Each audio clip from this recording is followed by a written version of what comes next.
Crispy chicken pakodi కరకరలాడుతూ భలే ఉంటుంది కదా.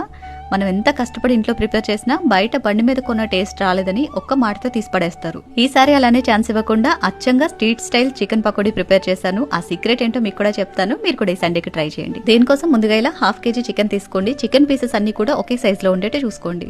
అండ్ ఇందులోకి రుచికి సరిపడా ఉప్పు, పసుపు, 2 స్పూన్ల కారం, 1/2 స్పూన్ అల్లం వెల్లుల్లి పేస్ట్, 2 స్పూన్ల కార్న్ ఫ్లోర్, 1 స్పూన్ శనగపిండి, 1/2 బద్ద నిమ్మరసం వేసుకుని 1 spoon trick chicken masala add చేసుకోండి. ఈ మసాలా ఒకటి వేసుకుంటే మీకు ధనియాల పొడి, జీలకర్ర పొడి, గరం మసాలా ఇలాంటివి ఏవి కూడా వేయాల్సిన అవసరం లేకుండా చాలా మంచి ఫ్లేవర్ వస్తుంది. అండ్ మీరు కూడా ఆర్డర్ చేసుకోవాలి అనుకుంటే నేను స్క్రీన్ మీద వాళ్ళ కాంటాక్ట్ నెంబర్ ఇస్తాను. అండ్ డిస్క్రిప్షన్ లో వాళ్ళ వెబ్సైట్ లింక్ కూడా ఇస్తాను. చక్కగా వెజ్ అండ్ నాన్ వెజ్ అన్ని మసాలాలు కూడా అవైలబుల్ ఉంటాయి. మీకు నచ్చినవి, మీకు కావాల్సినవి ఆర్డర్ పెట్టేసుకోండి. అండ్ నెక్స్ట్ ఇందులోకి ఒక గుప్పెడు కరివేపాకు, కొంచెం కొత్తిమీర, పొడవుగా చీల్చుకున్న 3 పచ్చిమిరపకాయలు కూడా వేసి ముక్కలకంతా పట్టేటి ఈ విధంగా కలిపేసుకుని 1 గంట పాటు ఫ్రిడ్జ్ లో మ్యారినేట్ చేసుకోండి. గంట తర్వాత మీడియం హీట్ లో ఉన్న ఆయిల్ లో వేసేసి ఈ విధంగా 50% కుక్ చేసుకోవాలి. ఇదే విధంగా చికెన్ మొత్తం కూడా ఒక 50% ఉడికేట్టు ఫ్రై చేసి తీసి పక్కన పెట్టేసుకోండి.